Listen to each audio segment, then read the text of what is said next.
Le Sénégal célèbre le 65e anniversaire de son accession à la souveraineté internationale ce 4 avril 2025. Occasion pour Pi-Business de poser le débat sur la souveraineté économique et l'indépendance financière du Sénégal plus d'un demi-siècle après s'être libéré de la domination coloniale. Notre pays affiche un taux d'endettement qui a grimpé à 99,67% de son PIB, bien au-dessus de la norme communautaire de 70% fixée par l'UEMOA. Au même moment, son déficit budgétaire a atteint les 12,3%, au-dessus du seuil de 3% établi par les critères communautaires. Des économistes interrogés passent à la loupe cette situation préoccupante pour en situer les causes.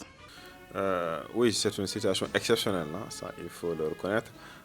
D'abord, nous avons traversé une période assez difficile, hein, une crise sanitaire qui a débouché sur une crise économique. Malgré la situation difficile, l'économie sénégalaise avait montré une certaine résilience.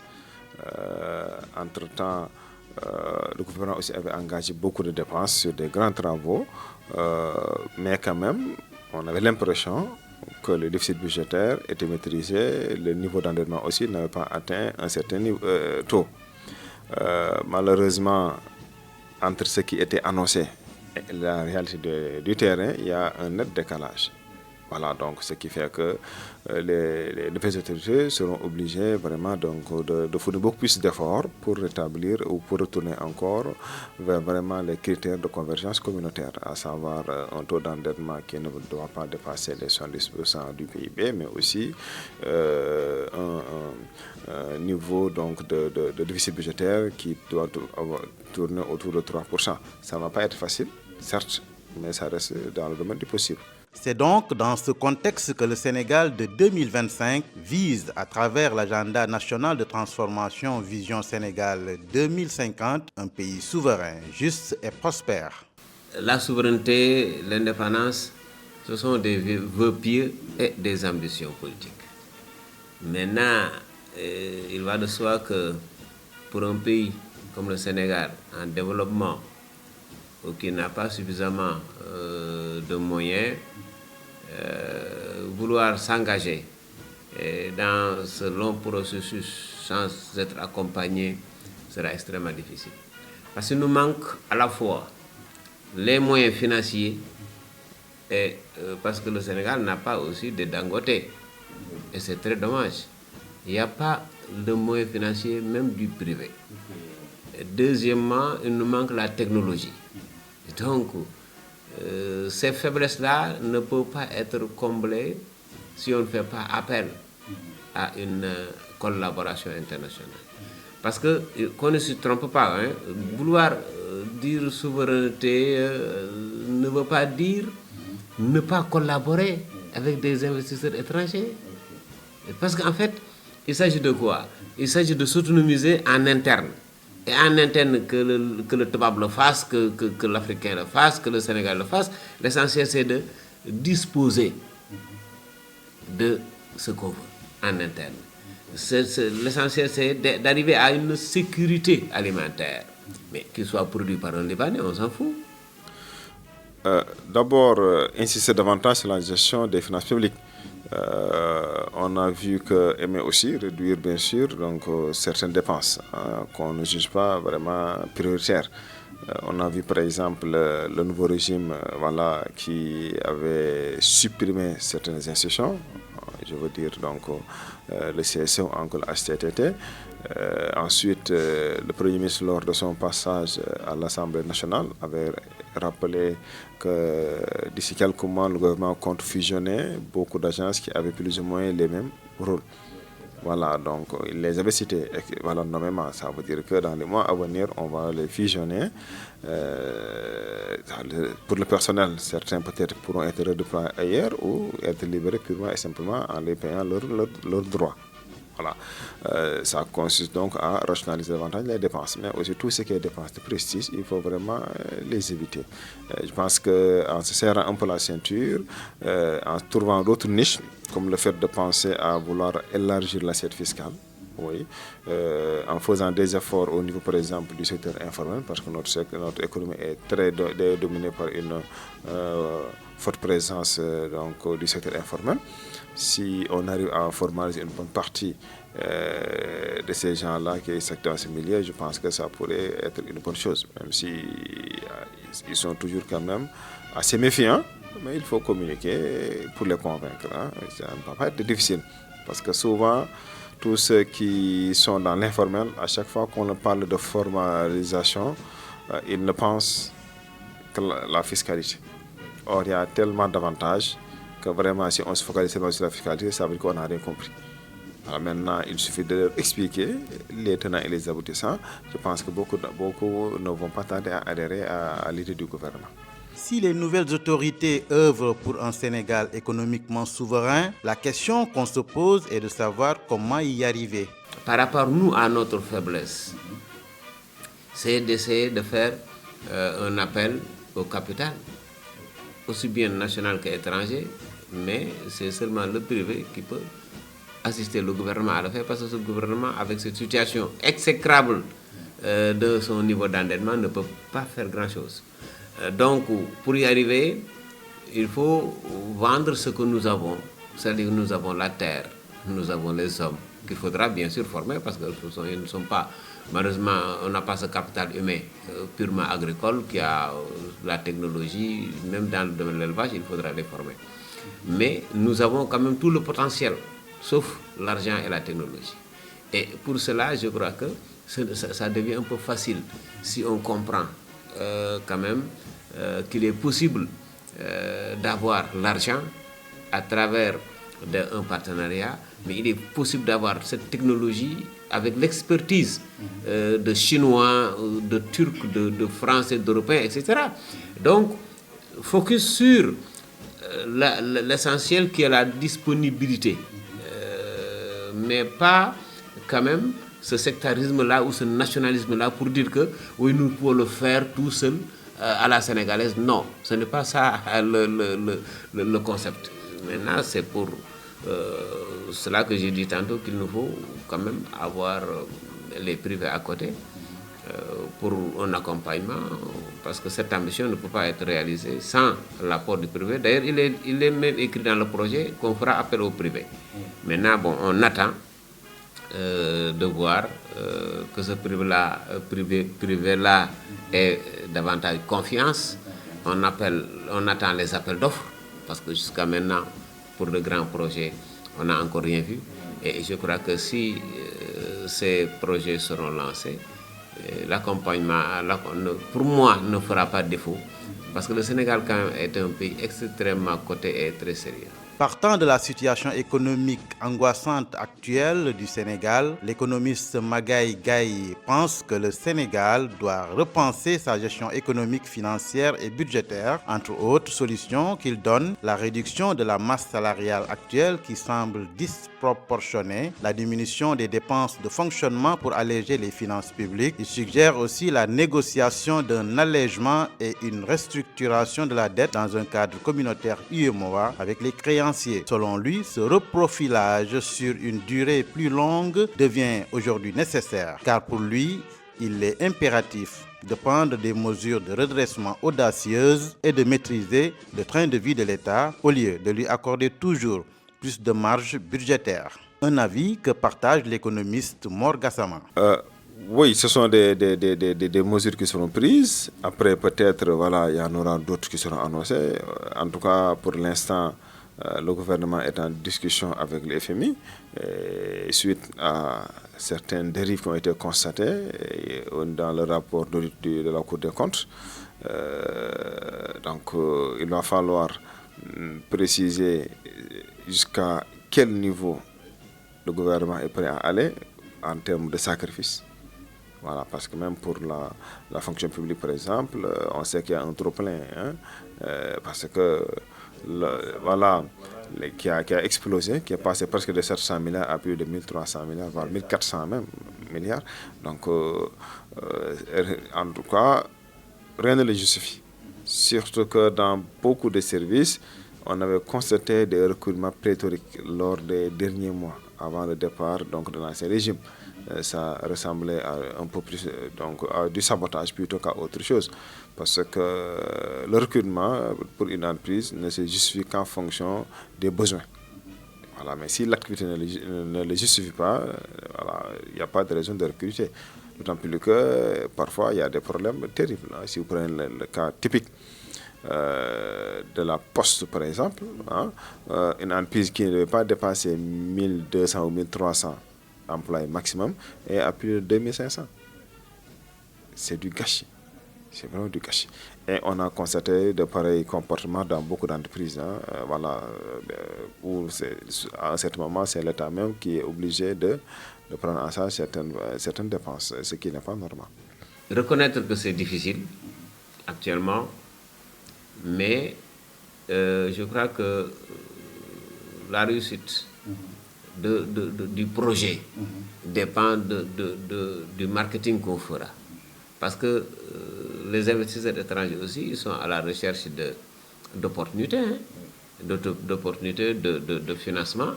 Et je crois que le Sénégal, qui a une démocratie, qui a une justice, qui a une paix sociale, est un terrain fertile, en principe. Où donc les investisseurs ne devraient pas avoir peur. Mais maintenant, avec peut-être un régime, un nouveau régime qui a du caractère et qui est venu avec tout ce bruit qu'on connaît, le gatsa, les gens peuvent avoir quand même peur. Mais à l'observation, ils comprendront que c'est le djoubdjoubal. En fait, c'est vraiment un régime qui est très correct et qui va forcément vouloir travailler avec quand même des investisseurs étrangers. Et ça, peut-être un début, le projet va ralentir par défaut de moyens parce que le gouvernement n'a pas d'argent. Pour sortir de l'ornière, beaucoup de sociétés publiques comme privées se voient obligées de comprimer la taille des effectifs du personnel pour pouvoir tenir debout face à la conjoncture économique difficile. Mais faudrait-il licencier à tout va? N'y a-t-il pas d'autres moyens pour alléger les charges de l'État et du secteur privé? Vous savez, nous sommes dans un pays en développement. Il est difficile de trouver un emploi, surtout un emploi décent. Ça veut dire que quelqu'un qui a un emploi décent, tout ce qu'on peut lui souhaiter, c'est de faire une brillante carrière professionnelle. Mais malheureusement, la gestion du pouvoir a des réalités.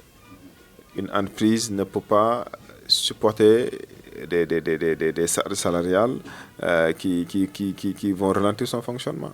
Ça n'a pas de sens. Voilà. Après, les gens pourraient dire que pourquoi le faire, mais l'autre question qu'on pourrait même se poser, est-ce qu'ils sont à leur place? Oui, un peu. Tout à l'heure, je vous ai parlé du cas de la Poste. Je pense que c'est pareil pour, par exemple, le cas de l'AIBD, de l'aéroport Blaise Diagne, l'aéroport international Blaise Diagne, où pratiquement au cours des 2 dernières années, il y a plus de 270 CDI, etc. Voilà. Il y a même certaines entreprises où on vous dit qu'il y a 2 ou 3 voitures, mais il y a plus d'une dizaine de chauffeurs. Vous pensez que ça, c'est de sérieux? Voilà, ce sont des situations pareilles qu'il ne faudrait pas encourager. Voilà. Ces gens eux-mêmes, ils savent qu'ils n'ont pas leur place là-bas. Voilà.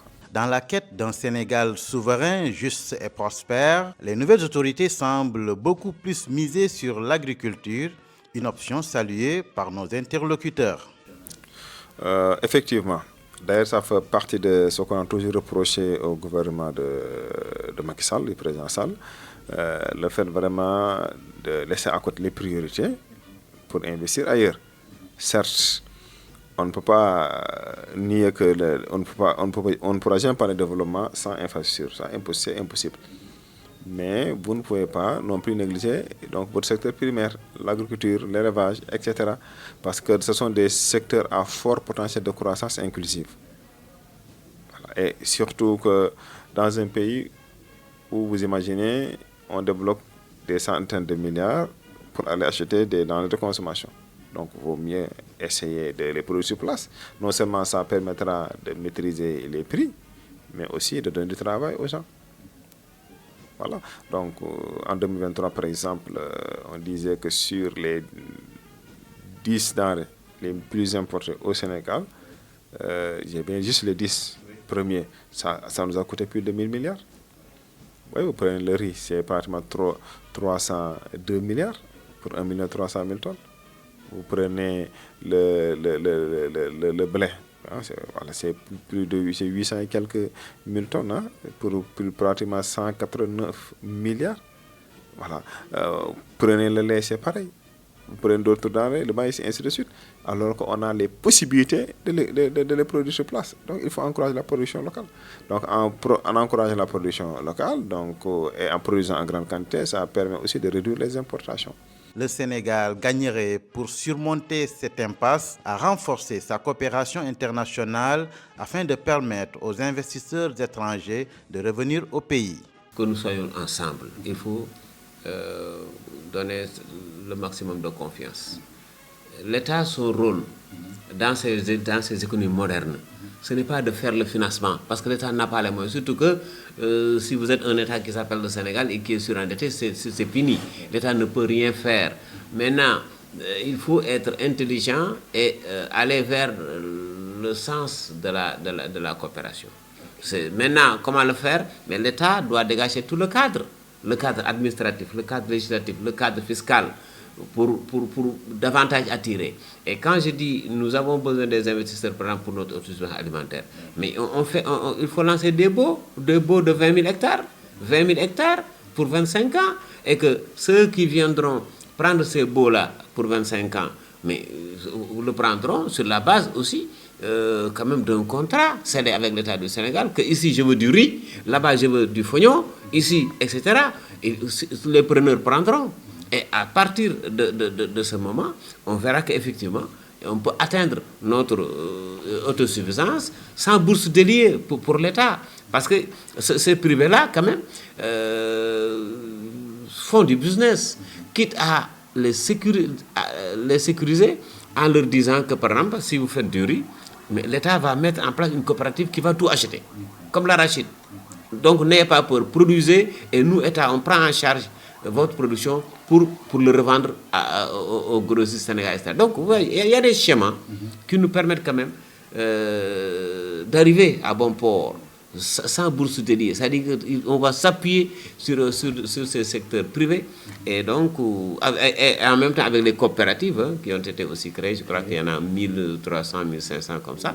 Bon, c'est la base de cet apport-là aussi, peut-être un peu à une échelle, je ne dis pas familiale, mais à une échelle quand même souvent villageoise ou communautaire, mais de toute façon ce sera un apport pour à la fois lutter à la fois contre le chômage, lutter contre la pauvreté et participer aussi à ce programme d'autosuffisance alimentaire. Une dépendance structurelle aux importations et l'incapacité à valoriser localement les ressources nationales telles que l'or, le poisson ou encore le phosphate, etc.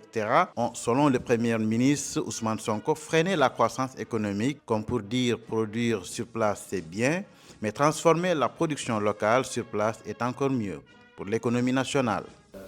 Les deux vont de pair, hein. Si vous encouragez la production, forcément, ça vous pousse à travailler sur l'industrialisation, parce que tout ce qui est produit est censé être transformé sur place. Donc, il y a le problème de la transformation, la conservation, la commercialisation. Tout ça, il faudrait en parler.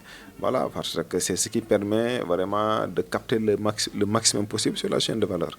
Plus de 60 ans après les indépendances, il est hors de question de produire et d'exporter de la matière première. Il faut transformer sur place.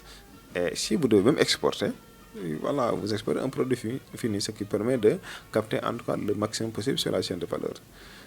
Voilà, et je pense que les autorités en tout cas sont conscientes de cela et sont en train aussi de travailler et atteindre ces objectifs-là. Ça ne va pas être facile, certes.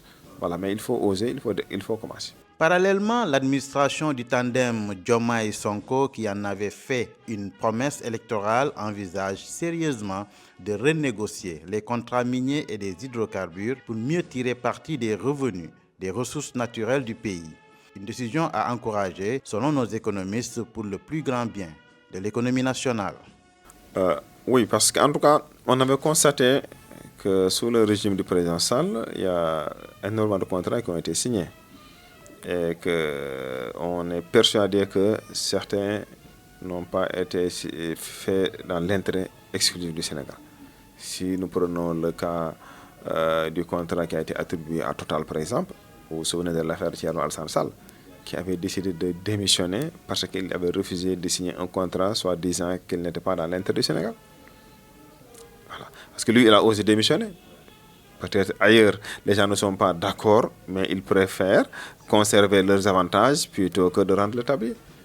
Voilà. Donc maintenant, le gouvernement du Sénégal a mis en place donc, une commission qui est chargée d'étudier tous ces contrats-là.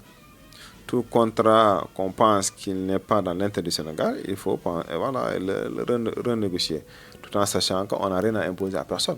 Mais on peut toujours mettre en avant la diplomatie économique. Et voilà, pour quelqu'un qui sait en âme et conscience que vraiment son contrat n'obéit pas à certaines normes, ou bien il a profité de sa situation, de sa position ou de l'ignorance entre guillemets de l'autre pour vraiment faire signer un contrat très déséquilibré. Si on met sur la table les arguments, forcément ils vont lâcher du lest. Et tout cela participerait à augmenter davantage ce qu'on gagnera sur l'exploitation de nos ressources naturelles. On ne peut pas être riche et pauvre à la fois. Ce n'est pas possible, nous sommes trop riches. Nous sommes trop riches de notre mer. Nous avons plus de 700 km de côte. Qu'est-ce qui s'est passé? 1 milliard par année, l'Union européenne nous prenait tout le poisson. Et donc, qu'est-ce qu'on a fait? On a arrêté les contrats léonais. C'est vraiment de l'arnaque, d'esclavagisme à la limite. Cet impérialisme-là qui nous a tout pris, c'est en fait le problème de fond. Il faut tout arrêter, tous ces contrats-là, avec le risque, bien sûr, oui, d'être vilipendé au tribunal de Paris, et oui, d'être amendé, pourquoi pas. Il y a des pays qui sont allés jusqu'à perdre, on a bloqué même les comptes de l'État, simplement parce que Wade l'avait fait avec le fer, et Wade est allé au tribunal de Paris pour gagner. Donc, renégocier dans la paix, dans une forme de coopération, sans heurter, parce qu'eux-mêmes, ils comprennent que aussi, il y a quand même problème. Et donc, je crois qu'ils vont lâcher du lest et permettre à l'État, au pays en tout cas, détenteur de ces ressources-là, mais de se retrouver. Sinon, c'est le nationalisme, comme c'est en train de se passer dans les pays de l'AES. Et ça, ce serait extrêmement regrettable, parce que quand même, ces gens qui ont pris leur argent, qui ont mis les moyens pendant des années, et ce sont des milliers de milliards, moi je crois qu'on nous doit savoir du respect, mais eux aussi, ils ne doivent pas venir nous spolier. Et donc, parfaitement d'accord pour qu'on renégocie. Mais là, je ne sais pas où on est à temps, en tout cas avec cette promesse de renégociation. L'enjeu en vaut la chandelle, certes, mais est-ce bien chose facile que de renégocier? Non, on ne s'attend pas à ce que ça soit facile.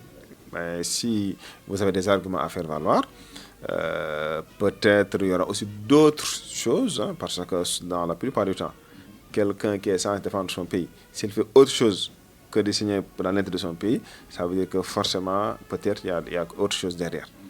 Voilà. Et comme ces multinationales viennent de pays où on condamne très sévèrement ce genre de comportement, voilà, et elles n'ont pas intérêt à ne pas revoir les choses. Voilà, parce que c'est facile de dire qu'on est clean, mais si on pousse, peut-être il y a des choses qui peuvent, qu'on peut trouver, et ça pourrait jouer en leur défaveur. Dans sa démarche politique de stop and go qui lui paraissait nécessaire pour restructurer l'économie nationale au regard, je cite le PM Ousmane Sonko, d'un pays en panne, héritage direct de l'ère Macky Sall, l'administration Diomaye a commandité un rapport d'audit de la Cour des comptes, une diligence qui entre dans l'ordre normal des choses. Oui, il y a une loi qui a été votée le 27 décembre 2012 sur la transparence dans la gestion des finances publiques, qui voudrait que lorsqu'un nouveau président est élu, et qu'on fasse l'état des lieux sur les finances publiques, et que le ministre normalement des Finances est chargé de mener ce travail-là, parce qu'au niveau de ce ministère, il y a donc l'IGF, les inspecteurs, l'inspection des finances. Et lorsqu'on fait l'état des lieux, donc ils ont maximum 3 mois pour faire ce travail-là. Et lorsque le rapport est disponible, on doit déposer ça au niveau de la Cour des comptes, qui a aussi 3 mois pour vérifier tout ce qui a été déposé. C'est pourquoi je dis souvent que les gens parlent donc du rapport de la Cour des comptes, mais il faut même dire rapport d'audit, parce que la Cour des comptes fait beaucoup de rapports. Là, c'est pareil. Ce sont des informations qui ont été, un audit qui a été fait, et on dépose au niveau de la Cour des comptes pour vérifier donc la véracité du contenu, tout court. Voilà, maintenant, lorsqu'on a fait cette étude-là, l'audit, on a découvert beaucoup de choses, hein, comme par exemple le décalage qui existe entre le niveau d'endettement qui était annoncé initialement, environ 15 000 milliards, alors qu'en réalité, on a vu que ça tourne autour de 18 558 milliards. Pour le déficit budgétaire, c'est pareil. On nous parlait d'un déficit qui tournait autour de 4,9%, mais en dernier lieu, on se rend compte que c'est autour de 12,3%. Voilà. On a vu également qu'il y a eu beaucoup d'opérations voilà, qui hors opération de trésorerie. Voilà, donc autrement dit, parce que normalement dans le cadre de son fonctionnement, dans le cadre du fonctionnement des finances publiques, il y a ce qu'on appelle l'unicité des caisses. L'unicité de caisse. Tout ce que l'État encaisse doit passer par le trésor public. Mais tout ce que l'État doit décaisser aussi doit sortir du trésor public. Voilà. Mais il y a des prêts qui ont été contractés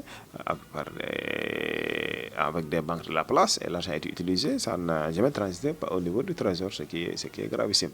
Voilà, ce montant-là a été estimé à plus de 2400 milliards de prêts, donc hors opération budgétaire. Voilà, ce qui fait que globalement, il y a en tout cas beaucoup de manquements qui ont été constatés. Mais le mérite de ce rapport, c'est d'abord de connaître l'état des lieux. Connaissant l'état des lieux, on peut définir des politiques publiques beaucoup plus justes, c'est-à-dire qui se rapprochent de la réalité du terrain.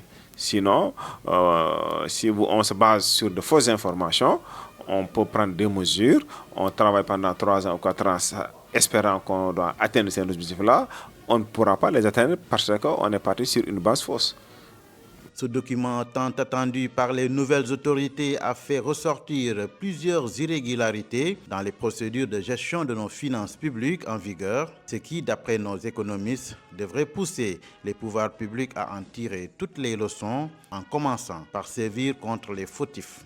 Bon, il faut d'abord, parce qu'il y avait des comptes qui ont été ouverts, parfois même directement au nom du directeur du Trésor, je pense, hein, et ainsi de suite, tous ces manquements-là. Déjà, lorsqu'ils ont reçu le rapport, la première chose à faire, c'est de fermer tous ces comptes-là. C'est-à-dire on a centralisé tout. C'est ce qui est normal. Voilà. Après, continuer le travail pour situer les responsabilités. Parce que lorsqu'il y a comme défaillance, il faut situer là où ça se trouve, mais aussi les auteurs. Voilà. Si ça nécessite des sanctions pénales, il faut le faire. Si ça nécessite des sanctions administratives, il faut le faire. Ça dépend maintenant de ce qui a été prévu par les textes. Mais ce qui est sûr et certain, c'est des choses à éviter. Voilà, il faut prendre des mesures sévères, strictes, pour que de pareilles choses ne se répéteront plus dans l'histoire. La bonne gouvernance, c'est déjà un atout majeur. Et ça, avec ces gens-là, je sais qu'il y aura 0 détournement. C'est déjà un acquis. Allez me dire qu'il y a ce pays européen où il n'y a pas... c'est partout. Mais nous sommes dans une dynamique quand même révolutionnaire qui nous permet quand même de garder nos sous. Et avec le peu que nous avons, si nous sommes assez intelligents et assez sérieux, je crois qu'on peut faire beaucoup de choses. Et donc c'est dans cette optique-là que je pense que même avec un retard dans le démarrage du projet, il y aura peut-être un démarrage d'ici 3 ans parce que aujourd'hui les pôles n'ont encore rien donné, on n'en parle même pas. Alors que oui, mais je crois que quand même c'est la situation actuelle et factuelle qui est extrêmement héritée, mais que on va peut-être sortir de ces difficultés bientôt. Parmi les irrégularités soulevées par le dit rapport de la Cour des comptes, la dette cachée du Sénégal, estimée à environ 7 milliards de dollars, soit 4 250 milliards de francs CFA entre 2019 et 2024. Mais que faut-il comprendre par là? En réalité, ça peut ne pas être détourné ou volé, hein, mais qui n'a pas respecté le fonctionnement correct, le fonctionnement, ce qui a été établi par les textes. Maintenant, pour quelqu'un qui connaît les textes, qui a de l'éthique et de la déontologie, qui ne fait pas ce qu'on lui a appris, qui fait autre chose, donc on peut penser qu'il a des idées derrière la tête. C'est ça la vérité. Vous voyez un peu. Donc d'office, même si on ne peut jamais dire que quelqu'un est coupable tant que ce n'est pas dit par les juridictions compétentes. Mais quand même, ça nous laisse assez dubitatif. C'est ça la vérité. Mais le Sénégal a toujours refusé ça. Quelle est peut-être cette logique? C'est peut-être de démontrer à ceux-là, à nos partenaires, que, écoutez, nous sommes responsables. Le Sénégal, en tant que pays responsable, va honorer ses engagements. Je crois que ça, c'est des points de gagner dans la confiance en termes de relations avec l'extérieur. Maintenant, le FMI, oui, c'est un partenaire. Nous sommes aussi actionnaires. Le FMI peut, avec un programme de peut-être 1500 milliards sur 3 ans, un peu moins de 2000 milliards sur 3 ans, mais ce n'est pas rien. Et donc le Sénégal est forcément preneur. Maintenant, il y a un problème qu'ils sont en train de mettre sur la table. Soit ils vont pardonner. Ah ben oui, parce que le régime actuel n'est pas responsable. Ils ont compris d'où venait l'arnaque. Soit ils nous pardonnent et, alhamdulillah, on signe le nouveau contrat de 1500, environ moins de 2000 milliards, c'est extrêmement important. Ou alors on nous demande de rembourser, on va rembourser. Parce qu'on n'a pas le choix. Mais avec quoi? Oui, mais avec quoi? On va se débrouiller avec les moyens du bord. Les moyens du bord, c'est à la fois une nouvelle fiscalité qui va nous donner peut-être de l'argent, c'est baisser les charges publiques de l'État, c'est diminuer les subventions, c'est souvent même emprunter et rembourser sous le bouquet. Il y a du tout dedans. Parce que quand tu dois honorer, il faudra honorer. Alors, quitte à vendre tout ce que tu as, alors de faire gâter des effets, excuse-moi le mot wolof, mais voilà. Donc, je crois que moi j'ai confiance, parce que je sais que ces gens du FMI comprennent parfaitement que le Sénégal est sur un nouveau paradigme en termes de managérial et que ces gens-là, quand même par rapport à notre écosystème social, politique, juridique, tout ça, le Sénégal devient vraiment, c'est ce pays qui est très sérieux, sans vraiment risque, en dehors d'un risque politique maintenant que je crois qu'on a effacé. Nous sommes peut-être le pays le plus beau au monde, parce que là, franchement, on n'a peur de rien, et donc ce pays-là, il faudra l'aider et l'encadrer. Sinon, attention, les gens sont capables d'aller voir ailleurs. Ah ben oui. Et faites le tour chez les Arabes, les Chinois, l'Asie, et bon, vous remboursez et puis vous leur dites basta. Donc, et eux aussi, ils ne vont pas entrer en conflit avec ces pays-là. Donc, moi, je crois que ce sera réglé. Une dette cachée confirmée par le FMI qui serait tout aussi fautif que l'administration Macky Sall. Vous savez, le FMI et le Sénégal sont des partenaires. Et si vous êtes des partenaires, il y a un respect mutuel. On doit donc respecter, chacun doit respecter l'autre. Et qu'un pays souverain qui travaille, qui a ses organes ou ces institutions officielles qui publient des chiffres, des données, souvent on n'a pas à les mettre en cause. Et d'ailleurs, depuis presque tout le temps, ça a toujours fonctionné comme ça. Et que si vous êtes un pays où on pense que vous êtes sérieux, vous avez de la rigueur, souvent il y a la confiance. Parce que ça, ce sont des faits rares. Moi, je pense qu'en Afrique, il n'y a que 2 cas qu'on peut citer. Le premier cas, c'est le Mozambique, ce qui s'était passé en 2016. voilà, et au Congo-Brazza en 2017. Voilà, à part ces 2 cas, je pense qu'il n'y en a pas un autre. Hein. Donc, ce qui veut dire que, quand même, depuis les indépendances jusqu'à nos jours, si vous citez deux cas seulement, ça veut dire que c'est des choses rarissimes. Maintenant, ça doit juste pousser voilà, les FMI à doubler de vigilance. Mais en réalité, dans un état sérieux, ces choses-là ne devraient pas se passer. Donc, il est très facile de vouloir tout mettre sur le dos de l'ancien régime. On sait qu'effectivement, certains fonctionnaires reçoivent des ordres ou de la pression venant de l'homme politique. Maintenant, si on sait qu'on a des responsabilités et des avantages qui vont avec, mais on voudrait les conserver, certains sont prêts voilà, à exécuter des ordres voilà, qui ne collent pas avec les textes, voilà, au lieu de jeter l'éponge. Voilà, c'est la triste réalité. Ça veut dire que ces agents du ministère des Finances ont une très grande responsabilité dans cette situation-là. Voilà. Beaucoup, je parle beaucoup de gens qui connaissaient, c'est assez clair et net. Parce que s'il y avait une personne ou 2 seulement ou 3, les autres allaient découvrir et allaient corriger. Voilà, mais voilà, ils ont fermé les yeux, ça veut dire qu'il y a beaucoup de complices. Voilà, c'est comme dans une entreprise. Hein. Si on vous dit que le directeur a détourné, c'est très rare.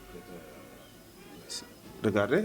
Les audits là. À chaque fois qu'on vous dit que l'ancien directeur est place sous mandat de dépôt, souvent il y a le comptable, voilà, ou le directeur administratif financier, parce qu'il y a une double signature. Et le comptable, lui, il suit les textes. Quelle que soit l'instruction que vous avez donnée, si ça n'obéit pas au texte, il ne signe pas. La situation est là, elle est mauvaise, elle est puante. Par rapport à un passé, mais je crois que si l'avenir se dessine autrement, avec un changement vraiment dans le comportement, moi je crois que le FMI, je ne veux pas dire qu'il est complice, hein, parce qu'en fait, pourquoi l'observateur, pourquoi le surveillant n'a rien vu? Mais c'est extrêmement grave. Donc, je n'irai pas jusqu'à dire qu'ils sont complices de tout ce qui s'est passé, mais voilà, ils doivent maintenant comprendre, voilà quoi. Les responsabilités peuvent être partagées. Oui, mais ils partagent, ils sont entièrement responsables, comme le président Macky Sall, hein, parce que c'est eux, quand même, qui surveillaient les comptes financiers de l'État du Sénégal. Ils se sont fait berner. Alors, si maintenant on en arrive à la situation de la Grèce, c'est catastrophique. Mais tout compte fait, je crois que on est en train en tout cas de faire tout ce qu'on peut dans ce pays-là pour ne pas arriver à des situations de non-paiement de salaire ou bien voilà quoi, de charges indispensables qu'on ne pourrait pas honorer. Par ailleurs, au regard de notre impuissance face à la hausse du coût des importations, notamment la montée du dollar, qui est un problème majeur pour les États partageant le franc CFA, l'idée de réformer les dispositifs monétaires relatifs à ce franc est de plus en plus agitée, en espérant qu'une dévaluation compétitive pourrait être envisagée pour soulager les prix. On est censé... Dans les prochaines années, hein, normalement, on a dit 2027. Je ne sais pas après si on va atteindre, si on atteindra cet objectif ou pas. Voilà, on est censé lancer une nouvelle monnaie, l'éco. Voilà. Le problème, c'est qu'il faudrait tirer les enseignements. Tous les manquements qu'on a pu observer avec le franc CFA et essayer rapidement de mettre des dispositifs qui, en tout cas, nous éviteront de connaître le même problème. Et je pense que, comme ces monnaies n'ont pas la même logique, c'est pas la même logique du tout, parce qu'avec l'éco, ça ne sera pas arrimé à l'euro, mais à un panier de devises. Là, ce qui n'est pas pareil. Voilà, maintenant, est-ce que l'éco verra le jour en 2027? C'est un autre débat. D'autant plus que déjà, il y a une perturbation au niveau même de la CEDEAO avec l'Alliance des États du Sahel qui donc claqué la porte. Ensuite, depuis lors, en tout cas, il n'y a pas de mesures fortes annoncées, montrant qu'on est en train vraiment donc, de réunir les conditions pour l'entrée en vigueur de l'éco à partir de 2027 et ainsi de suite. On reste encore vraiment un peu pessimiste, même si l'idéal aurait été de voir cette monnaie communautaire. Maintenant, ce qui explique toutes ces difficultés-là aussi, c'est le jeu trouble de la France, mais également le manque de leadership de notre superpuissance sous-régionale, c'est-à-dire le Nigeria. Oui, parce que si le Nigeria s'imposait naturellement comme il devait le faire, en principe, il devait mener les discussions, tout du début à la fin. Les gens allaient juste suivre. Parce que quelqu'un qui pèse plus de 60% vraiment des richesses de la sous-région, personne ne peut lui contester ce leadership-là. Voilà. Mais encore, parce que aussi, dans un passé récent, il y avait beaucoup trop d'instabilité, ce qui fait que les gens sont allés jusqu'à qualifier ce pays-là d'un géant au pied d'argile.